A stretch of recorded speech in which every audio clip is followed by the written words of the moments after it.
मुझे घर जाने दीजिए। क्या पता चल रहा है हमको यहाँ पे?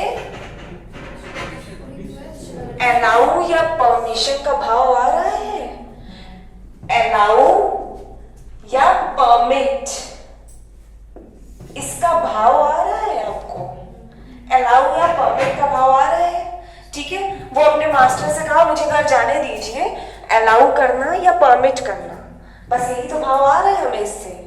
ठीक है, तो हम अगर कन्वर्ट करना चाहेंगे इसके रिपोर्टिंग स्पीच को, क्या करेंगे?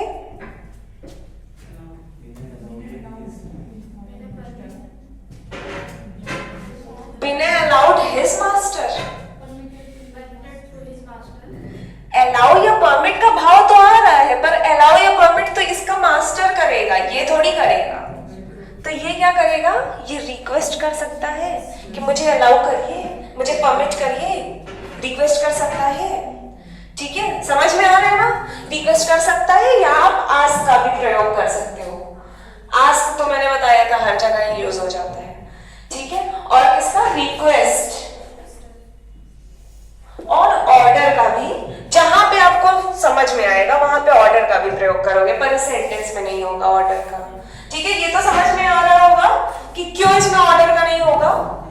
ऑर्डर आप मास्टर को क्यों दोगे? मास्टर को रिक्वेस्ट ही करोगे खाली। ठीक है, चलो। हाँ, अब एक चीज समझ में आया, इस पूरे सेंटेंस में यहाँ पे रिक्वेस्ट किया जा रहा है, बिना रिक्वेस्ट करेगा बेसिकली, और इसका मास्टर इसे क्या करेगा? अलाउ या परमिट करेगा। तो जब भी इंपैरेटिव सेंटेंस से हमें अलाउ या परमिट का बोध हो, ठीक है, अलाउ या परमिट का सेंस आए, ठीक है, इन जब भी इंपैरेटिव सेंटेंस है, तो हमारा रिपोर्टिंग स्पीच का जो वर्ब होता है, रिपोर्टिंग वर्ब जो होता है बेसिकली सेड टू, ये हमारा किस में चेंज हो जाएगा? या फिर रिक्वेस्ट, आस्क और ऑर्डर। ठीक, तो ये क्या हो जाएगा? बिना रिक्वेस्टेड हिज मास्टर। अब आगे बताइएगा, थोड़ा सा भी अगर कुछ हो।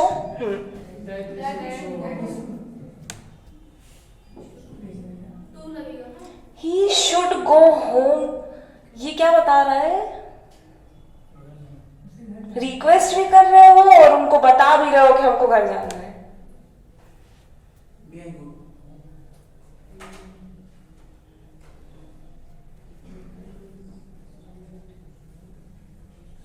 अच्छा, पूरा सेंटेंस बनाना है तो आप कुछ बना सकते हो, और कि कहने का मतलब यही होना चाहिए कि विनय ने अपने मास्टर से कहा मुझे घर जाने दीजिए, विनय ने रिक्वेस्ट किया अपने मास्टर को, क्या रिक्वेस्ट किया? कि मुझे घर जाने दीजिए, मुझे अलाउ करिए घर जाने के लिए। कुछ बताइए, किसी भी फॉर्म में, इसी को मत बनाइए। ठीक है, रिक्वेस्टेड हिज मास्टर इतना रहने दीजिए, आगे क्या चेंज कर सकते हैं आप?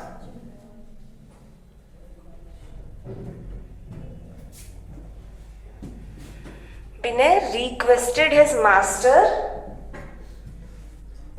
to allow him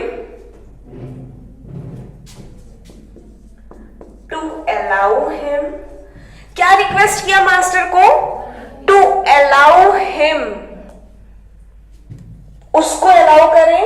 अब गो होम है, क्या कैसे लगेगा? किस फॉर्म में लगेगा? गो होम, गो होम बच गया आपका। अब टू गो, यहां पे बेसिकली क्या लग रहा है? टू को, टू प्लस वर्ब की फर्स्ट फॉर्म क्या होता है? इन्फिनेटिव। ठीक है, समझ में आ रहा है? बस इसी सेंटेंस को हम थोड़ा सा कह रहे थे कि थोड़ा सा और थोड़ा सा सोचते तो ये चीज भी आ जाता कि उसको अलाउ करें ना, मास्टर को नहीं ना अलाउ करना है, मास्टर को उसको अलाउ करना है कि आप घर जाओ। To allow him to go. जब भी हमें इंपैरेटिव सेंटेंस से अलाउ या परमिट का भाव आए, अलाउ या परमिट का सेंस आए, तो वहां पे रिपोर्टिंग वर्ब हमारा रिक्वेस्ट, आस्क और ऑर्डर के अकॉर्डिंग चेंज होगा। ठीक है, यहाँ पे रिक्वेस्टेड की जरूरत थी, आस्क्ड भी लगा सकते थे यहाँ पे, ऐसा कोई दिक्कत नहीं है। ठीक, रिक्वेस्टेड लगाए, आपका सेंटेंस एकदम सही हो गया, रिक्वेस्ट समझ में आ रहा है। ठीक, तो वहां पे रिपोर्टिंग वर्ब रिक्वेस्टेड लगा, उसके बाद टू अलाउ जरूर लगेगा। लेट को हटा दिया, इन्वर्टेड कॉमा को हटा दिया, पर टू अलाउ का प्रयोग हो किया जाएगा। कनेक्टर हमारा टू अलाउ, बस यही समझ लो, टू अलाउ। अब लेट भी हट गया, ये भी हट गया, टू अलाउ लग गया उसकी जगह पे। टू अलाउ हमेशा लगेगा इस सेंटेंस में। ठीक, उसके बाद मी था, प्रोनाउन फर्स्ट पर्सन किसके अकॉर्डिंग चेंज होगा? सब्जेक्ट के अकॉर्डिंग। सब्जेक्ट हमारा विनय था और विनय ही है। ही का हमको क्या चाहिए? Objective case him, to allow him. फिर उसके बाद हम करेंगे टू प्लस वर्ब की फर्स्ट फॉर्म का प्रयोग, जो कि इंफिनिटिव कहलाता है। ठीक है, इंफिनिटिव वर्ब का काम नहीं करते हैं। वर्ब आपका क्या है यहाँ पे? Main verb allow. ठीक है, अलाउ आपका मेन वर्ब हो गया। टू गो आपका इंफिनिटिव है। इंफिनिटिव आपको पता ही है, वर्ब का काम तो नहीं करते हैं ना ये। ठीक, तो टू प्लस वर्ब की फर्स्ट फॉर्म और उसके बाद जो भी वर्ड है एज इट इज उतर जाएगा। समझ में आया? ठीक है, एक बार फिर से समझाएं कि समझ में आ गया?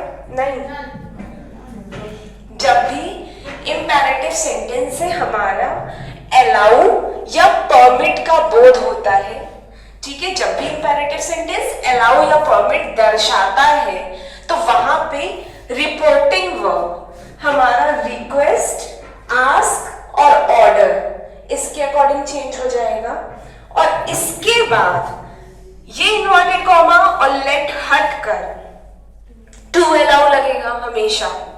ठीक, बाकी सेंटेंस एज इट इज, बस वर्ब को इंफिनिटिव बना देंगे, टू प्लस वर्ब की फर्स्ट फॉर्म, और पूरा सेंटेंस एज इट इज लिख दोगे। ठीक है, समझ में आ गया? चलिए एक दो सेंटेंस करेंगे तो समझ में आ जाएगा, कोई